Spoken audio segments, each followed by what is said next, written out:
but to take the child alone, quietly, when the relationship is good, and to discuss the teaching or the value seems to have much greater impact.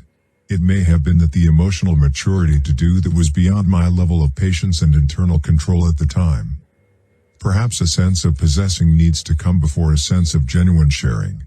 Many people who give mechanically or refuse to give and share in their marriages and families may never have experienced what it means to possess themselves, their own sense of identity and self-worth.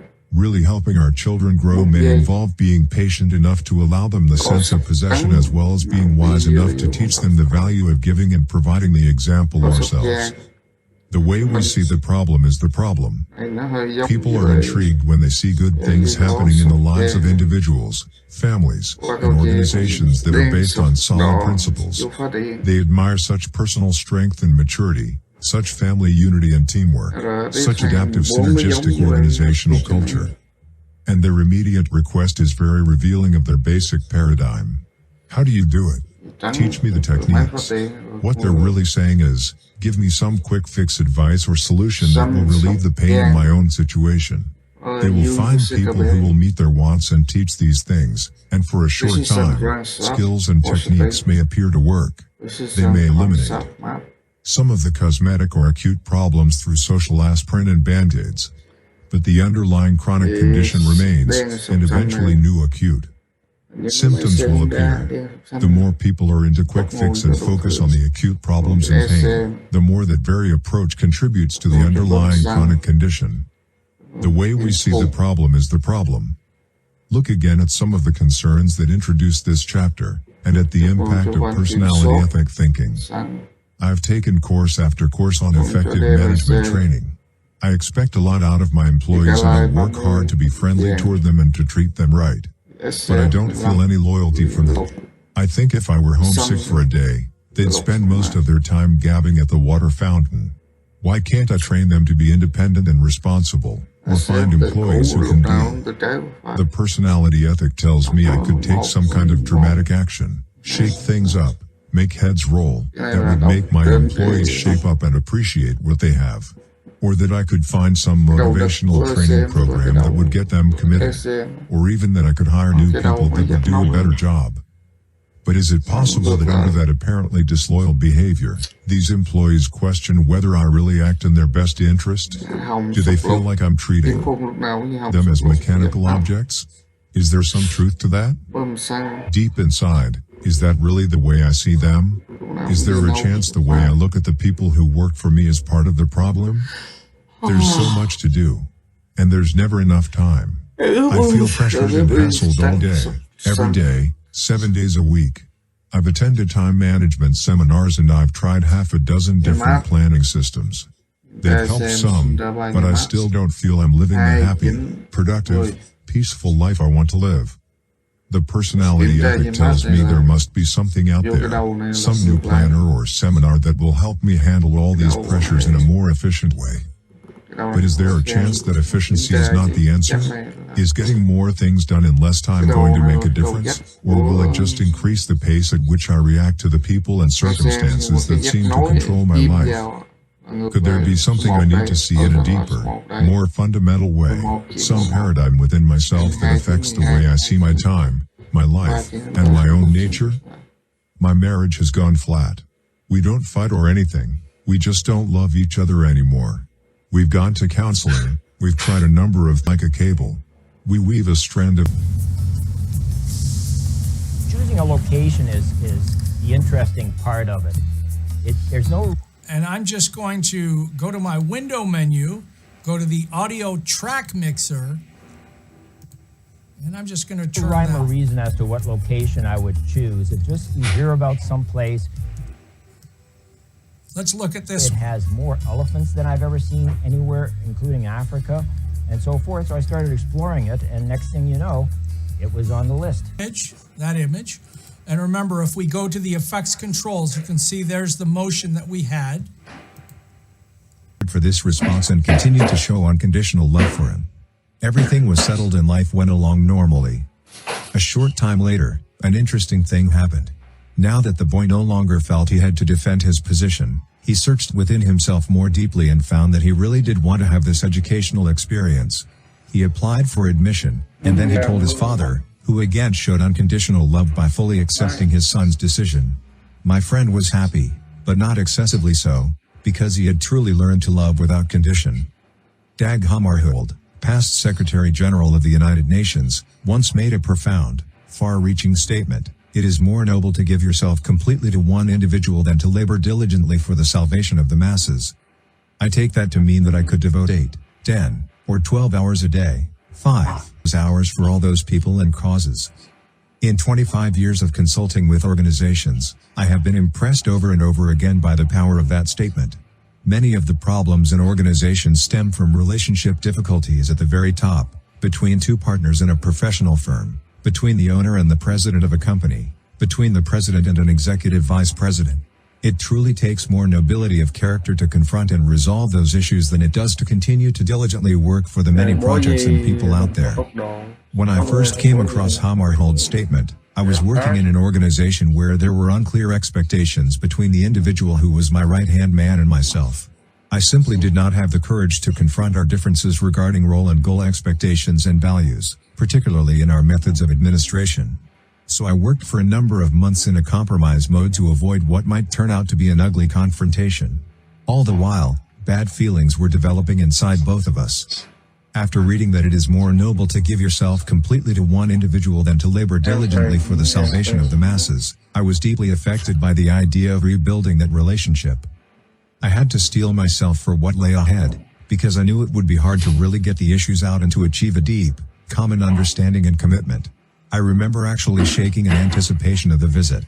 He seemed like such a hard man, so set in his own ways and so right in his own eyes, yet I needed his strengths and abilities. I was afraid a confrontation might jeopardize the relationship and result in my losing those strengths. I went through a mental dress rehearsal of the anticipated visit, and I finally became settled within myself around the principles rather than the practices of what I was going to do and say. At last I felt peace of mind and the courage to have the communication. When we met together, to my total surprise, I discovered that this man had been going through the very same process and had been longing for such a conversation. He was anything but hard and defensive. Nevertheless, our administrative styles were considerably different, and the entire organization was responding to these differences. We both acknowledged the problems that our disunity had created. Over several visits, we were able to confront the deeper issues, to get them all out on the table, and to resolve them, one by one, with the spirit of high mutual respect. We were able to develop a powerful complementary team with deep personal affection which added tremendously to our ability to work effectively together. Creating the unity necessary to run an effective business or a family or a marriage requires great personal strength and courage. No amount of technical administrative skill in laboring for the masses can make up for lack of nobility of personal character in developing relationships. It is at a very essential, one-on-one level, that we live the primary laws of love and life. Problems are PC opportunities. This experience also taught me another powerful paradigm of interdependence. It deals with the way in which we see problems. I had lived for months trying to avoid the problem, seeing it as a source of irritation, a stumbling block, and wishing it would somehow go away. But, as it turned out, the very problem created the opportunity to build a deep relationship that empowered us to work together as a strong complementary team. I suggest that in an interdependent situation, every P problem is a PC opportunity, a chance to build the emotional bank accounts that significantly affect interdependent production. When parents see their children's problems as opportunities to build the relationship instead of as negative, burdensome irritations, it totally changes the nature of parent-child interaction. Parents become more willing, even excited, about deeply understanding and helping their children. When a child comes to them with a problem, instead of thinking, "Oh, no, not another problem," their paradigm is, "Here is a great opportunity for me to really help my child and to invest in our relationship." Many interactions change from transactional to transformational, and strong bonds of love and trust are created as children sense the value parents give to their problems and to them as individuals. This paradigm is powerful in business as well. One department store chain that operates from this paradigm has created a great loyalty among its customers. Anytime a customer comes into the store with a problem, no matter how small, the clerks immediately see it as an opportunity to build the relationship with the customer. They respond with a cheerful, positive desire to solve the problem in a way that will make the customer happy. They treat the customer with such grace and respect, giving such second-mile service, that many of the customers don't even think of going anywhere else.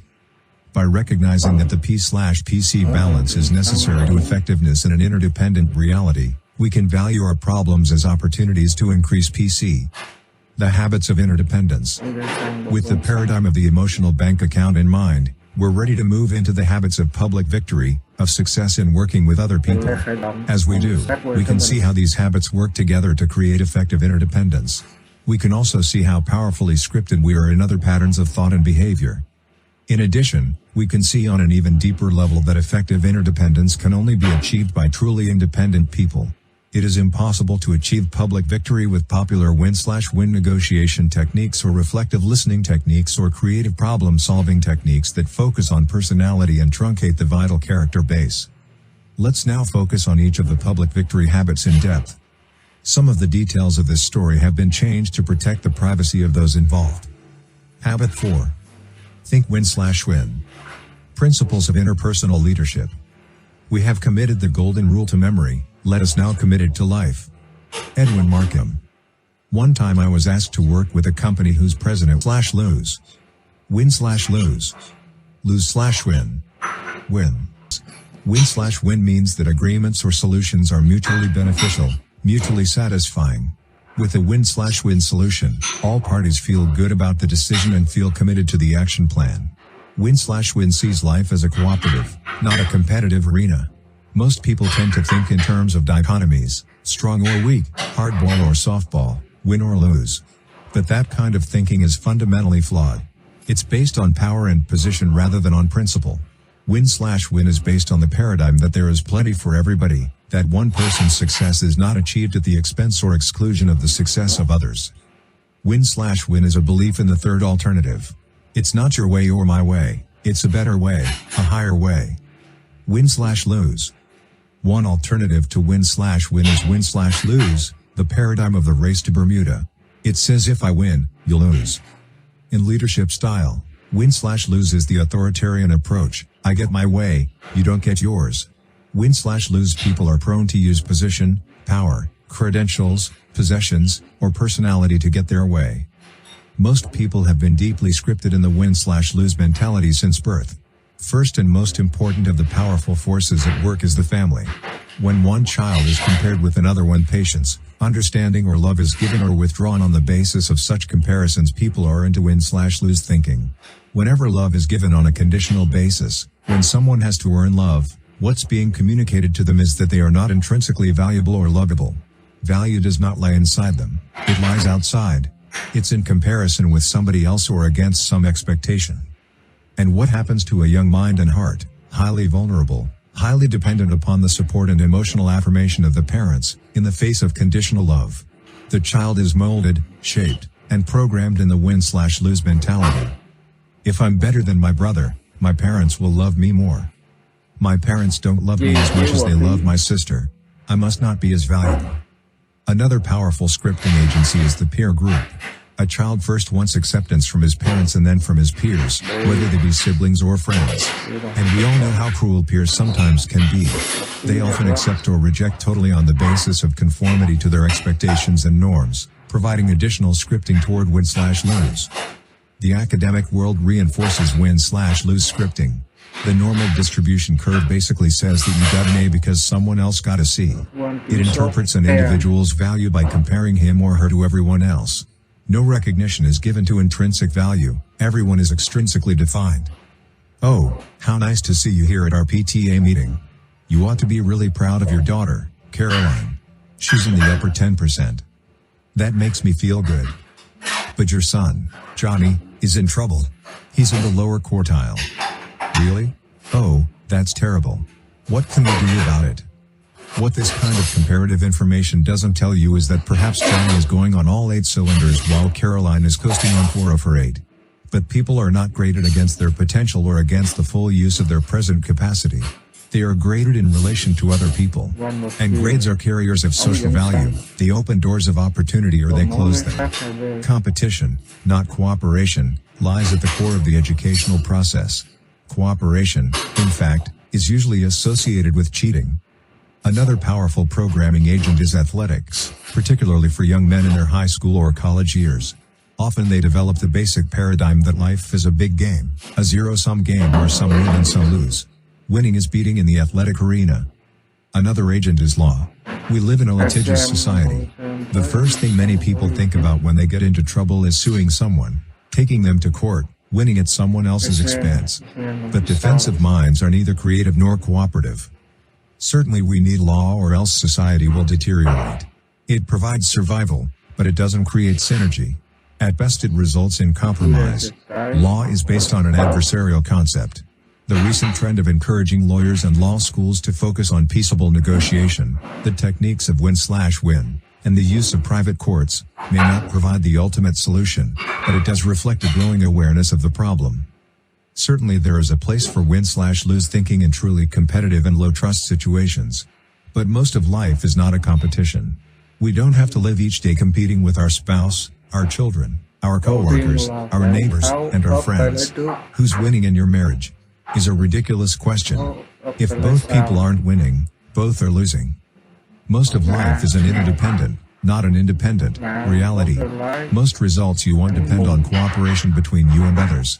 And the win-slash-lose mentality is dysfunctional to that cooperation. Lose-slash-win. Some people are programmed the other way, lose-slash-win. I lose, you win. Go ahead. Have your way with me. Step on me again.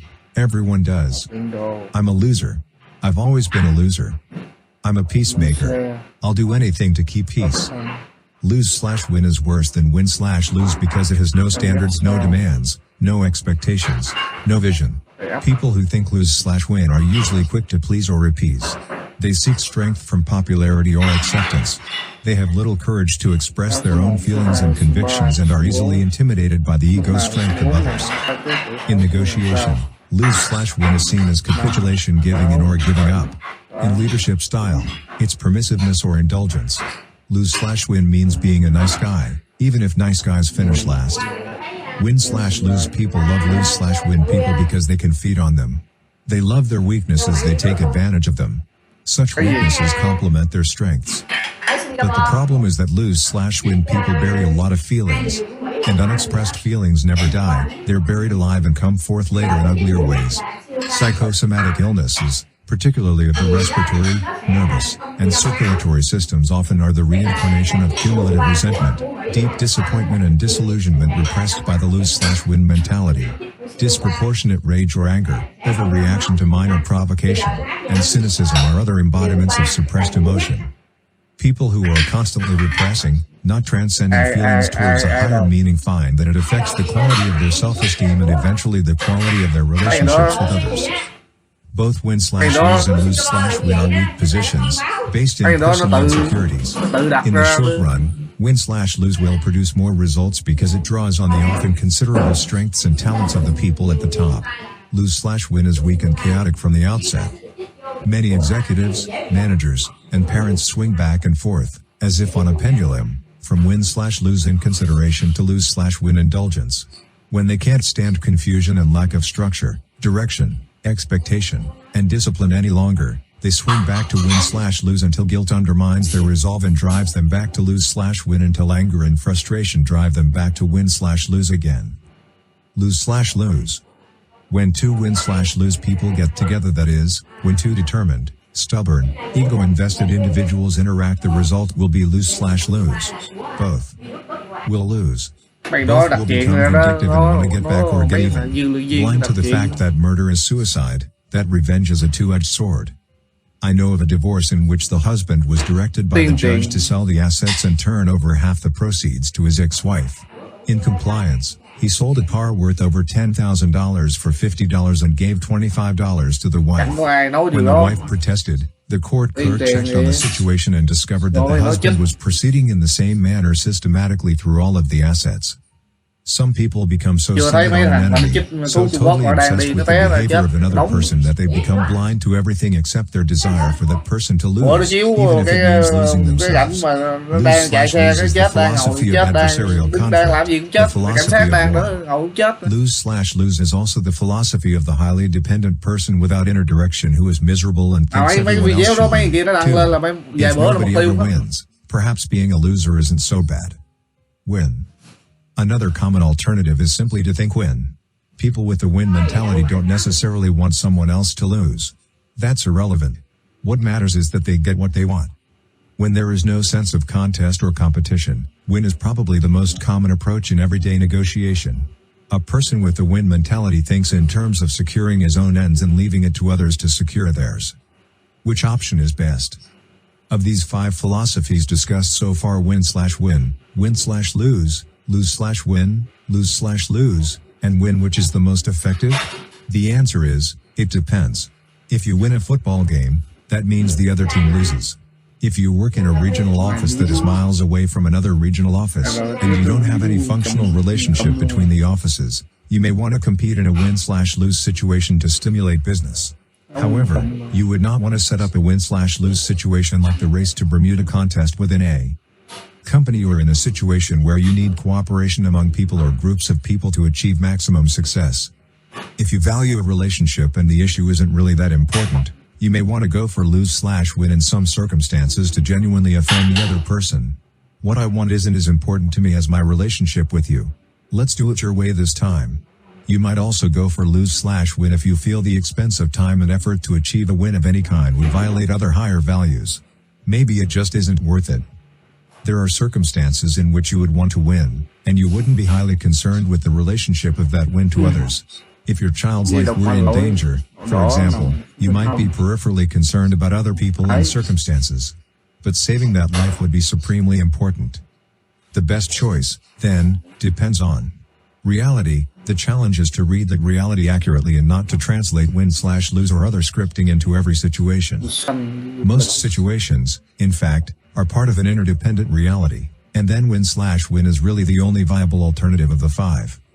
Win/lose is not viable because, although I appear to win in a confrontation with you, your feelings, your attitudes toward me and our relationship have been affected. If I am a supplier to your company, for example, and I win on my terms in a particular negotiation, I may get what I want now. But will you come to me again? My short-term win will really be a long-term lose if I don't get your repeat business. So an interdependent win/lose is really lose/lose in the long run. If we come up with a lose/win, you may appear to get what you want for the moment. But how will it affect my attitude about working with you, about fulfilling the contract? I may not feel as anxious to please you. I may carry battle scars with me into any future negotiations. My attitude about you and your company may be spread as I associate with others in the industry. So we're into lose/lose again. Lose/lose obviously isn't viable in any context. And if I focus on my own win and don't even consider your point of view, there's no basis for any kind of productive relationship. In the long run, if it isn't a win for both of us, we both lose. That's why win/win is the only real alternative in interdependent realities. I worked with a client once, the president of a large chain of retail stores, who said, "Stephen, this win/win idea sounds good, but it is so idealistic. The tough, realistic business world isn't like that. There's win/lose everywhere, and if you're not out there playing the game, you just can't make it." "All right," I said, "try going for win/lose with your customers. Is that realistic?" "Well, no," he replied. "Why not? I'd lose my customers." "Then, go for lose/win, give the store away. Is that realistic?" "No. No margin, no mission." As we consider the various alternatives, win/win appeared to be the only truly realistic approach. "I guess that's true with customers," he admitted, "but not with suppliers." "You are the customer of the supplier," I said. "Why doesn't the same principle apply?" "Well, we recently renegotiated our lease agreements with the mall operators and owners," he said. "We went in with a win/win attitude. We were open, reasonable, conciliatory. But they saw that position as being soft and weak, and they took us to the cleaners." "Well, why did you go for lose/win?" I asked. "We didn't. We went for win/win." "I thought you said they took you to the cleaners." "They did." "In other words, you lost." "That's right." "And they won." "That's right." "So what's that called?" When he realized that what he had called win/win was really lose/win, he was shocked. And as we examined the long-term impact of that lose/win, the suppressed feelings, the trampled values, the resentment that seethed under the surface of the relationship, We agreed that it was really a loss for both parties in the end. If this man had had a real win/win attitude, he would have stayed longer in the communication process, listened to them all or more, then expressed his point of view with more courage. He would have continued in the win/win spirit until a solution was reached they both felt good about. And that solution, that third alternative, would have been synergistic, probably something neither of them had thought of on his own. Win/win or no deal. If these individuals had not come up with a synergistic solution, one that was agreeable to both, they could have gone for an even higher expression of win/win, win/win or no deal. No deal basically means that if we can't find a solution that would benefit us both, we agree to disagree agreeably. No deal.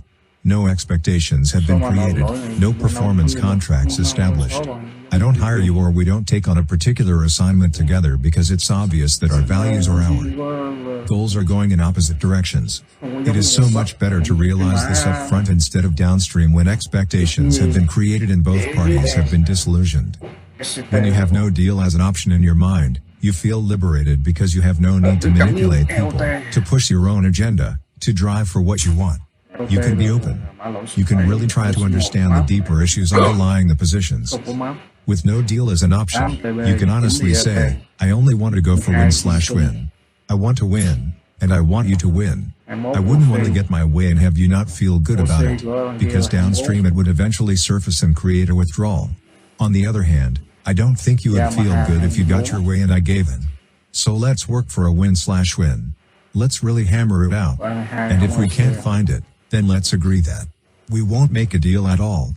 It would be better not to deal than to live with a decision that wasn't right for us both. Then maybe another time we might be able to get together.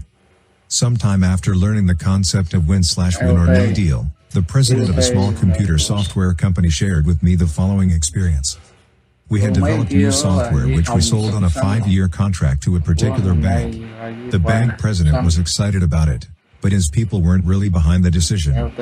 About a month later, that bank changed presidents.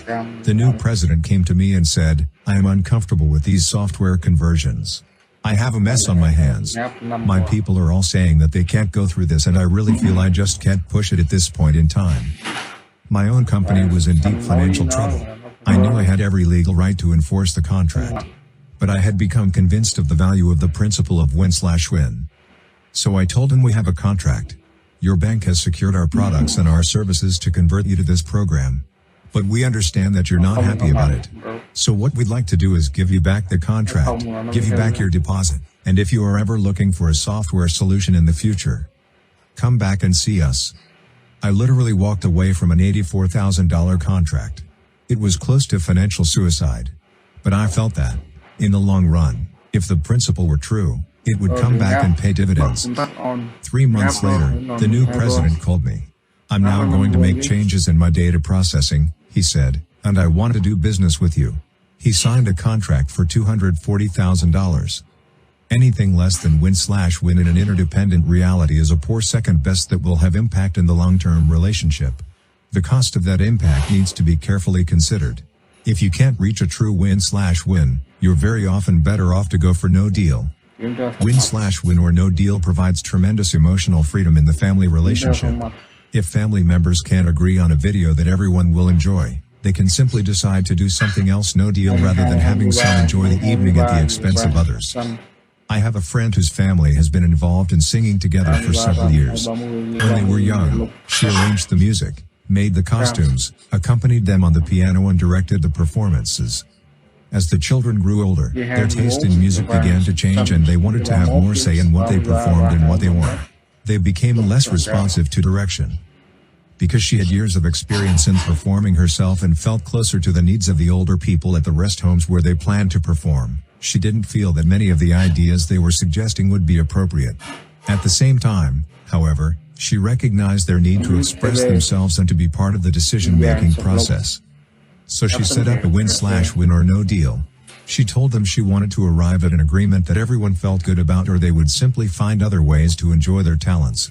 As a result, everyone felt free to express his or her feelings and ideas as they worked to set up a win/win agreement, knowing that whether or not they could agree, there would be no emotional strings. The win/win or no deal approach is most realistic at the beginning of a business relationship or enterprise. In a continuing business relationship, no deal may not be a viable option, which can create serious problems, especially for family businesses or businesses that are begun initially on the basis of friendship. In an effort to preserve the relationship, people sometimes go on for years making one compromise after another, thinking win/lose or lose/win even while talking win/win. This creates serious problems for the people and for the business, particularly if the competition operates on win/win and synergy. Without no deal, many such businesses simply deteriorate and either fail or have to be turned over to professional managers. Experience shows that it is often better in setting up a family business or a business between friends to acknowledge the possibility of no deal downstream and to establish some kind of buy/sell agreement so that the business can prosper without permanently damaging the relationship. Of course, there are some relationships where no deal is not viable. I wouldn't abandon my child or my spouse and go for no deal. It would be better, if necessary, to go for compromise, a low form of win/win. But in many cases, it is possible to go into negotiation with a full win/win or no deal attitude. And the freedom in that attitude is incredible. 5 dimensions of win/win. Think win/win is the habit of interpersonal leadership. It involves the exercise of each of the unique human endowments: self-awareness, imagination, conscience, and independent will in our relationships with others. It involves mutual learning, mutual influence, mutual benefits. It takes great courage as well as consideration to create these mutual benefits, particularly if we're interacting with others who are deeply scripted in win/lose. That is why this habit involves principles of interpersonal leadership. Effective interpersonal leadership requires the vision, the proactive initiative and the security, guidance, wisdom, and power that come from principle-centered personal leadership. The principle of win/win is fundamental to success in all our interactions, and it embraces 5 interdependent dimensions of life. It begins with character and moves toward relationships, out of which flow agreements. It is nurtured in an environment where structure and systems are based on win/win. And it involves process. We cannot achieve win/win ends with win/lose or lose/win means. The following diagram shows how these 5 dimensions relate to each other. Now let's consider each of the 5 dimensions in turn. Character. Character is the foundation of win/win, and everything else builds on that foundation. There are 3 character traits essential to the win/win paradigm. Integrity. We've already defined integrity as the value we place on ourselves. Habits 1, 2, and 3 help us develop and maintain integrity. As we clearly identify our values and proactively organize and execute around those values on a daily basis, we develop self-awareness and independent will by making and keeping meaningful promises and commitments. There's no way to go for a win in our own lives if we don't ever know, in a deep sense, what constitutes a win, what is, in fact, harmonious with our innermost values. And if we can't make and keep commitments to ourselves as well as to others, our commitments become meaningless. We know it. Others know it. They sense duplicity and become guarded. There's no foundation of trust and win/win becomes an ineffective superficial technique. Integrity is the cornerstone in the foundation. Maturity. Maturity is the balance between courage and consideration. I first learned this definition of maturity in the fall of 1955 from a marvelous professor, ﷺ Saxenian, who instructed my control class at the Harvard Business School. He taught the finest, simplest, most practical, yet profound, definition of emotional maturity I've ever come across: the ability to express one's own feelings and convictions balanced with consideration for the thoughts and feelings of others. As a part of his doctoral research, ﷺ Saxenian had developed this criterion over years of historical and direct field research. He later wrote up his original research format and its completeness with supportive reasoning and application suggestions in a Harvard Business Review article, January to February 1958. Even though it is complementary and also developmental, ﷺ's use of the word maturity is different from its use in the 7 Habits maturity continuum, which focuses on a growth and development process from dependency through independency to interdependency. If you examine many of the psychological tests used for hiring, promoting, and training purposes, you will find that they are designed to evaluate this kind of maturity. Whether it's called the ego strength/empathy balance, the self-confidence/respect for others balance, the concern for people/concern for tasks balance, I'm okay, you're okay in transactional analysis language, or 9.1, 1.9, 5.5, 9.9, in management grid language. The quality sought for is the balance of what I call courage and consideration. Respect for this quality is deeply ingrained in the theory of human interaction, management, and leadership. It is a deep embodiment of the P/PC balance. While courage may focus on getting the golden egg, consideration deals with the long-term welfare of other stakeholders. The basic task of leadership is to increase the standard of living and the quality of life for all stakeholders. Many people think in dichotomies, in either/or terms. They think if you're nice, you're not tough. But win/win is nice and tough. It's twice as tough as win/lose. To go for win/win, you not only have to be nice, you have to be courageous. You not only have to be empathic, you have to be confident. You not only have to be considerate and sensitive, you have to be brave. To do that, to achieve that balance between courage and consideration, is the essence of real maturity and is fundamental to win/win. If I'm high on courage and low on consideration, how will I think? Win/lose. I'll be strong and ego-bound. I'll have the courage of my convictions, but I won't be very considerate of yours. To compensate for my lack of internal maturity and emotional strength, I might borrow strength from my position and power, or from my credentials, my seniority, my affiliations. If I'm high on consideration and low on courage, I'll think lose/win. I'll be so considerate of your convictions and desires that I won't have the courage to express and actualize my own. High courage and consideration are both essential to win/win. It is the balance that is the mark of real maturity. If I have it, I can listen, I can empathically understand, but I can also courageously confront. Abundance mentality. The third character trait essential to winning word is the abundance mentality, the paradigm that there is plenty out there for everybody. Most people are deeply scripted in what I call the scarcity mentality. They see life as having only so much, as though there were only one pie out there. And if someone were to get a big piece of the pie, it would mean less for everybody else. The scarcity mentality is the zero-sum paradigm of life. People